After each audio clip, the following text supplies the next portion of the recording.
తిరుమల నుంచి కిందికి వచ్చేసాం. కిందికి వచ్చేసి ట్రైన్ దగ్గర ఉన్నాము. హంసఫర్ ట్రైన్ దగ్గరికి వచ్చి ఆగాము విజయవాడ వెళ్ళడానికి.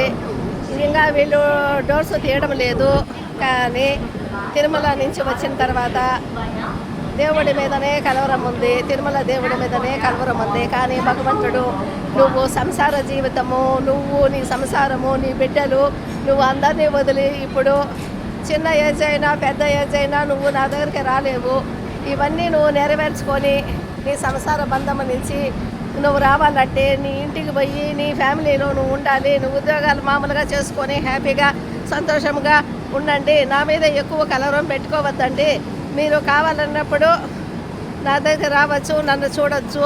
కానీ ఇప్పుడు నా మీద విపరీతమైన కలవరం అనేది నా మీద పెట్టుకోవద్దండి. అందుకే మన వాళ్ళు పునర్దర్శన ప్రాప్తి రస్తు అనే కమాన్ అనేది పెట్టారు కదా, దాన్ని చూసుకొని మీరు ఎప్పుడైనా పోండి బిడ్డలారా, మీరు బాగుండండి.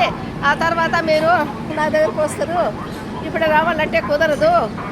ఇప్పుడు ఇవన్నీ అనుభవించకుండా భగవంతుని చేరుకోలేరు. కాబట్టి మీరు హ్యాపీగా సంతోషంగా మీరు ఇంటికి వెళ్ళండి.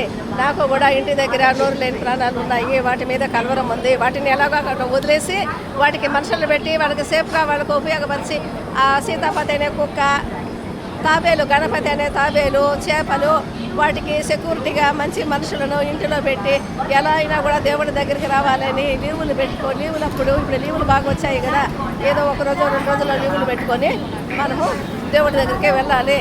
దేవుడిని వదలకుండా ఉండేదానికి లేదు. ఆయన చూస్తేనే మనకు చాలా సంతోషం అనిపిస్తుంది, ఎంతో ఆనందం అనిపిస్తుంది.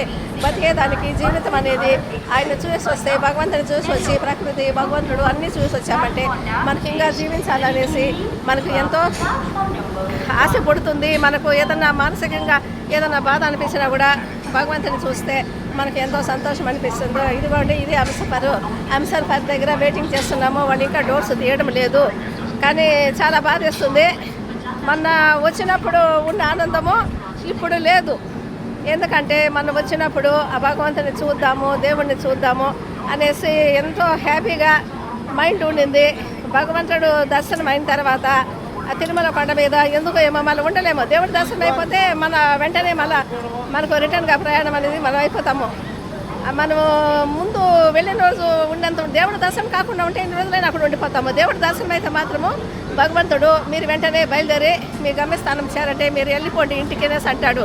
కాబట్టి దైవ దర్శనం అయిన తర్వాత మనం వెంటనే రిటర్న్ ప్రయాణం అయిపోతాము. తర్వాత ఉండలేము. తర్వాత పునర్దర్శన ప్రాప్తి రస్తు అన్నారు కదా, తర్వాత ప్రయాణం మళ్ళీ ఫిబ్రవరిలో పెట్టుకున్నాం. మేము తప్పకుండా మళ్ళీ తిరుమలకు మేము ఫిబ్రవరిలో వస్తాం.